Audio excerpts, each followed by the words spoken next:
Husband wife में एक और वो चीज़ रहती है हमेशा कि कभी कभी वाइफ की कंप्लेन रहती है तुम तो मुझे खर्चे के लिए पैसा नहीं देते, कभी पति की कंप्लेन रहती है तुम खर्चा बहुत करती हो, और कभी दोनों की कंप्लेन रहती है कि यार हम पे तो कुछ बचता ही नहीं, जो आता है घर में खर्च हो जाता है।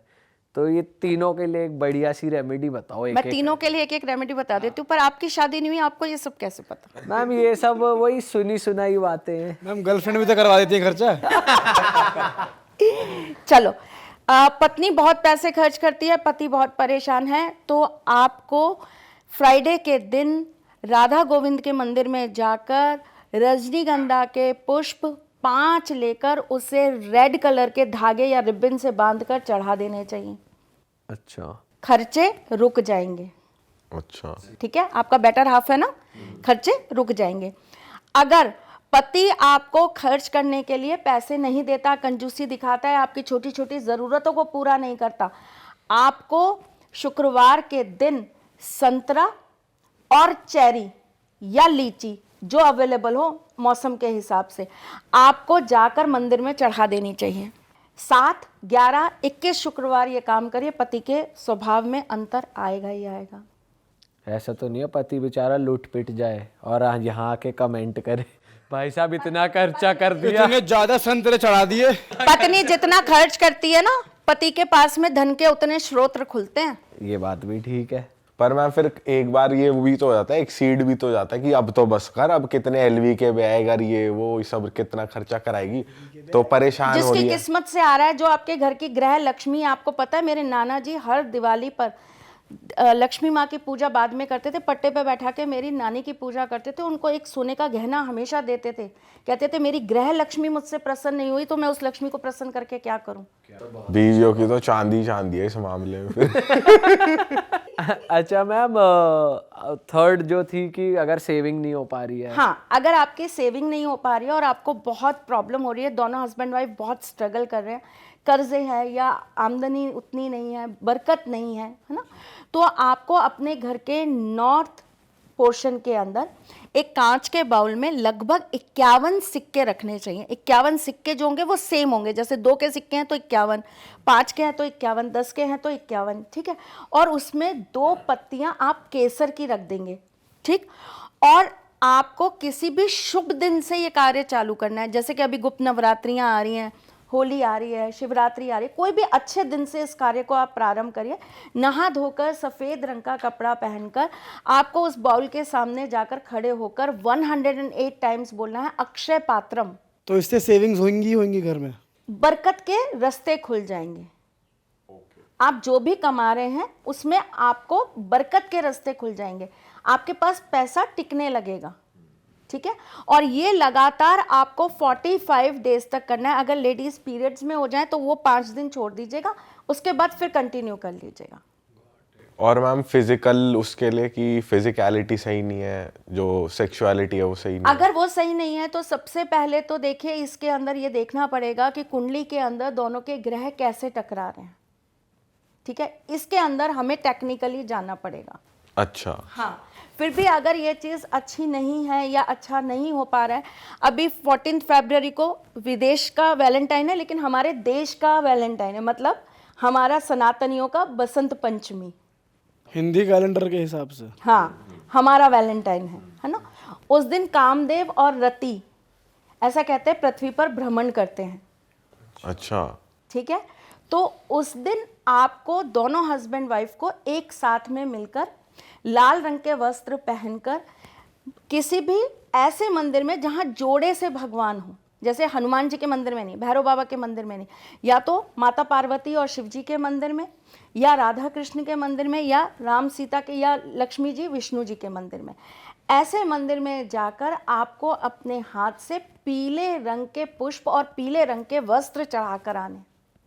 ओके मैम, कुछ इन जनरल भी बता दो आप हमारी ऑडियंस के लिए। बहुत सारे ऐसे भी लोग हैं जो चाहते हैं हमारा रिश्ता अच्छा बना रहे, हालांकि कोई ऐसी प्रॉब्लम नहीं है, सब बढ़िया चल रहा है और बढ़िया हो जाए।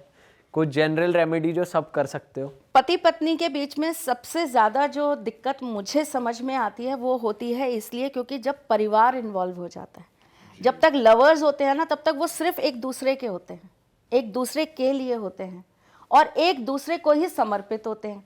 लेकिन जैसे ही विवाह हो जाता है ना, शादी पूरे परिवार से हो जाती है आपकी। अब मामी ने कुछ बोल दिया, भाभी ने कुछ बोल दिया, माँ ने कुछ बोल दिया, बहन ने कुछ बोल दिया, कलह चालू, रोज कलह हो रहे हैं, रोज कलह हो रहे हैं। तो ऐसे में क्या होता है, अगर आपको आपकी सास दोनों तरफ की हो सकती हैं, लड़की की भी सास और लड़के की भी सास से, या आपको अपने रिलेटिव से अगर प्रॉब्लम्स खड़ी हो रही है, तो 7 मंगलवार आपको केले के ऊपर 7 लौंग लगाकर हनुमान जी के मंदिर में चढ़ा कर आनी है। मैम सास से भी हनुमान जी छुटकारा दिला देते हैं। हनुमान जी जब भूत प्रेतों से दिला देते तो सास क्या चीज है। पर मैम हनुमान जी तो ब्रह्मचारी है ना, वो कैसे परिवारों में इन्वॉल्व होते हैं? देखिए, परिवारों में इन्वॉल्व नहीं होते, वो आपके कष्टों से आपको बाहर निकालने का कार्य करते हैं, आपकी पीड़ा। कोई भी भगवान, कोई भी ग्रंथ, हम भी, मैं भी, आप भी कभी ये नहीं चाहोगे कि किसी का घर टूटे। अगर किसी की बुद्धि खराब है तो उसकी बुद्धि सही हो जाए। कोई अब किसी के लिए सोच के ही बैठा है कि यार ये तो मेरे लिए अपनी माँ के घर से सिल्क की साड़ी नहीं लाई, इस बात पे उस लड़की को इतना सुना दिया जाता है, इतना पीड़ित किया जाता है, क्या ये सही है? नहीं मैम, बिल्कुल क्यों? नहीं। क्योंकि एक की बुद्धि खराब है तो दूसरे का जीवन खराब हो रहा है। तो उस बुद्धि को सही करने के लिए हम हनुमान बाबा से रिक्वेस्ट कर रहे हैं। अच्छा मैम, इन सब रेमेडीज में से आपने कोई सी अप्लाई करी है अपने ऊपर? मेरे ऊपर सबसे बड़ी एक रेमेडी है जो मेरे ठाकुर जी हैं। मैं पूरे दिन जब उनका नाम लेती हूँ ना, तो मेरे जीवन के सारे कष्ट ऐसे छू मंतर हो जाते हैं। मैं बस एक ही चीज है जो मैं बार बार बोलती रहती हूँ, मेरे गोविंद, मेरे गोविंद, मेरे गोविंद। ये मेरा स्विच वर्ड है। और मुझे ऐसा लगता है सब कुछ अपने आप ठीक होता चला जाता है।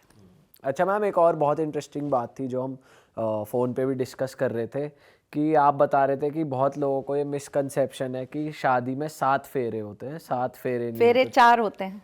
तो एक बार वो बताओगे आप थोड़ा सा? 7 फेरे नहीं होते, फेरे 4 होते हैं। फेरे लेने का तरीका होता है ना। आजकल तो पंडितों को पता ही नहीं है, शादियां एक दिन 2 दिन की हो गई हैं, ठीक है। जबकि शादियां एक जो उसके अंदर रिचुअल होता है ना, वो मायने रखता है। मैम सही तरीका भी अगर आप बताओ। सही तरीके के लिए फिर मैं अपने भाई को लेकर आऊंगी आपके पॉडकास्ट पे, क्योंकि वो काम वो करता है। शादी कराते हैं वो पंडित है, वो मतलब पंडिताई से रिलेटेड आपको जो भी कर्म कांड जो भी आपको पूछना है ना, वो आपको एक एक चीज वो संस्कृत में आपको श्लोकों के साथ बता देगा कि ये ऐसा है, ये ऐसा है, ये ऐसा। लेकिन आप ये कह रहे हैं कि जैसे डेस्टिनेशन वेडिंग्स होती हैं, बहुत सी मतलब इवेंट्स लोग एक दिन में ही रख लेते हैं, 2 दिन में ख़त्म कर लेते हैं शादी के सारे, तो वो गलत है? गलत नहीं है, लेकिन शादियों को ना थोड़ा सा तरीके से करें, क्योंकि ये जीवन भर का नहीं, 7 जन्मों का संबंध होता है। और एक लड़का एक लड़की जुड़कर मानसिक, आर्थिक, शारीरिक तीनों तरह से वृद्धि करने का कार्य करते हैं। जब एक कपल मिलता है तो उन दोनों के मिलने से उस घर के अंदर लक्ष्मी भी आती है, उस घर के अंदर नाम प्रतिष्ठा भी आती है, सम्मान भी आता है, आपका वंश भी बढ़ता है। आप दोनों स्वस्थ रहेंगे, आप दोनों का माइंड अच्छा रहेगा, तो आप न जाने कितने और लोगों के लिए कितना अच्छा कर पाएंगे, ठीक है ना। तो मेरा ऐसा कहना है कि शादी को शादी के तरीके से ही होना चाहिए। जैसे कि 5 दिन के बिंदायक बैठाए जाते हैं, मुझे नहीं पता आपके यहाँ क्या कहते हैं, शायद गणेश पूजा कहते हैं, 5 दिन के गणेश जी बैठाए जाते हैं। और फिर उसके अंदर रोज़ाना ऐसा होता है कि औरतें आती हैं, मंगल गीत गाती हैं, और वो रोज कुछ ना कुछ उनको बांटा जाता है, कभी लड्डू, कभी बताशे, कभी कुछ, ऐसा करके रिवाज होते हैं सारे के सारे। तेल बान होता है, दही हल्दी होती है, हल्दी की उसके अंदर परंपरा है जो करी जाती है। दही हल्दी तो हमारे ठाकुर जी की याद आ गई, सॉरी, हल्दी की परंपरा होती है। इसके अंदर और भी बहुत सारी चीज़ें हैं जो करे जाते हैं। मैम फेरों के लिए आप क्या कह रहे थे कि 7 नहीं होते, 4 होते हैं? फेरे 4 होते हैं, और उसकी क्या होती है, पूरा का पूरा जो फेरे का जो कुंड तैयार किया जाता है और उसके जो एंगल होता है वो इस तरीके से होता है कि जो लड़की 3 फेरे लेती है ना, वो डबल गिने जाते हैं। अच्छा, वो 6 होते हैं। आजकल तो हम इसका भी कॉन्सेप्ट थोड़े होगी कि भाई फास्ट फॉरवर्ड 1 घंटे में खत्म करो। आजकल तो मैंने देखा है फिल्मी गानों पे फेरे हो रहे हैं। सही कह रहे हो मैम, वैसे अब तो सब उल्टा पुल्टा ही हो रहा है। तो वैसे आप बता रहे थे एंगल्स के हिसाब से, ये थोड़ा टेक्निकल है, तो जब कभी मेरा भाई आएगा ना तो वो आपको समझाएगा, क्योंकि वो ज़्यादा अच्छी से आपको बताता है। लेकिन जो लड़के लड़की की फेरे के टाइम पे जो उनके बीच की दूरी होती है ना, वो भी काउंट की जाती है अगर अपन शास्त्रों के हिसाब से चले तो जो वचन है वो आपके 7 होते हैं, फेरे आपके 4 होते हैं। और अब मेरे को नहीं पता कि सब जगह ऐसा है या नहीं है, लेकिन हमारे यहाँ लोकगीत भी जो होते हैं वो 4 होते हैं। तो लड़की के जो 3 फेरे होते हैं वो डबल काउंट कर लीजिए। वो 4 बारी चक्कर लेते हैं बेसिकली आपके यहाँ, ये कह रहे हैं आप? हाँ, वो सब जगह ही 4 लेंगे जो भी आपको तरीके से शादी कराएगा। वो बोले लेकिन वो 7 जाते, क्योंकि वो जो डिग्री होती है ना वो इस तरीके से ही आपकी काउंट होती है। इसलिए एक चीज और मैं आपको बताती हूँ, लोगों को शायद पता है या नहीं पता, जब आपका ये फेरे होते हैं उसके बाद में कांसे का पात्र लड़की को देना ये बहुत शुभ माना जाता है। वो कौन देता है? माँ बाप की तरफ से जाता है कांसे का पात्र। अभी बहुत सारी शादियों का सीजन आ रहा है तो लोग ये देखकर फिर कांसे का पात्र जरूर दिया जाता है। फिर कुछ लोग उसको ब्राह्मणों को दे देते हैं, कुछ साथ ले जाते हैं, कुछ उसमें अलग अलग जगह के अलग अलग रिचुअल्स है, कुछ उसके अंदर धान भर के वो वापस से मायके में दे देते हैं, क्योंकि लड़की ऐसा माना जाता है दोनों घर की लक्ष्मी है, तो यहाँ का भी ना जाए और वहाँ भी बरकत आए, तो उसके लिए ये रिचुअल करा जाता है। ओके। हमें तो मैम खास पता नहीं, बड़े बूढ़ों की पता है, वैसे तो सही सही पता होगा सुनने भी। मैम कुछ एक जनरल रेमेडीज पे वापस आते हैं, मैंने आपसे पूछा था जो सब कर सके, सबकी लाइफ अच्छी रहे, शादीशुदा जिंदगी बढ़िया चलती रहे। जो बेडरूम होता है उसको हमेशा ऐसा रखना चाहिए कि वहाँ से अच्छी अच्छी सौंधी सौंधी सुगंध हमेशा आती रहे। तो उसके लिए आप अपने बेडरूम के अंदर आर्टिफिशियल फ्लावर्स में हर फ्राइडे को परफ्यूम या इत्र ज़रूर लगा दीजिए ताकि उसकी सुगंध बनी रहे। आजकल तो इतने अच्छे अच्छे अरोमा फ्रेशनर्स आते हैं जो भी आप लगा सकते हैं। अपने बेडरूम के अंदर संडे के दिन लोबान ज़रूर जलाना चाहिए। इससे जो नेगेटिविटीज़ होती है हस्बैंड वाइफ के बीच में, जो भी प्रॉब्लम्स टेंशन्स जो होती हैं वो दूर हो जाती हैं। हस्बैंड वाइफ को दोनों को मिलके साल में एक बार बहते हुए जल के अंदर कम से कम 2.5 किलो रेवड़ी ज़रूर बहानी चाहिए। इससे क्या हुआ? इससे एक तो बरकत हमेशा बनी रहती है, स्वास्थ्य हमेशा सही रहता है, शारीरिक रूप से दोनों के बीच में कभी भी किसी भी तरह का कोई प्रॉब्लम क्रिएट नहीं होता। एक सबसे बड़ी चीज़ ये होती है कि हस्बैंड वाइफ के बीच में अंडरस्टैंडिंग बहुत होनी चाहिए, झूठ नहीं होना चाहिए, धोखा नहीं होना चाहिए। उसके लिए मंगलवार के दिन किसी भी पंडिताइन को, ये हस्बैंड भी कर सकते हैं और वाइफ भी कर सकते हैं, किसी भी पंडिताइन को आपको सुहाग की सामग्री दान करनी चाहिए और ऐसा 3-3 महीने में एक बार करते रहिए। ऑल राइट दोस्तों, मज़ा आ गया त्रिशला मैम के साथ, और मैम के पास इतनी सारी नॉलेज है कि हम इनको बार बार तंग करते रहेंगे, आपके लिए बुलाते रहेंगे, आपके लिए और सारी रेमेडीज़ हम पूछते रहेंगे। पर फिलहाल इस एपिसोड को यहीं ख़त्म करते हैं। अगर आपको लगता है कि आपके लिए ये एपिसोड हेल्पफुल था तो प्लीज़ इसे अपने तक ना रखें, इसे ज़्यादा से ज़्यादा शेयर करें। त्रिशला मैम को कैसे रीच आउट करना है उसके लिए जो उनकी टीम का ऑथेंटिक नंबर है और उनका जो अपना पर्सनल यूट्यूब चैनल है वो हम डिस्क्रिप्शन में डाल रहे हैं, यहाँ गोल बटन भी आ रहा है, प्लीज़ उसी नंबर से उन्हें रीच आउट करें। अगर आप नहीं रीच आउट कर पा रहे तो थोड़ा पेशेंस रखें। इंस्टाग्राम भी इनका हम डिस्क्रिप्शन में दे रहे हैं, वहाँ पे आप मैसेज करके छोड़ सकते हैं। बहुत ज़्यादा लोग इनसे कनेक्ट करना चाहते हैं और ये अकेली इंसान है तो कि एक साथ इतने सारे लोगों को अटेंड नहीं कर सकते, तो प्लीज़ आपको पेशेंस थोड़ा सा रखना पड़ेगा।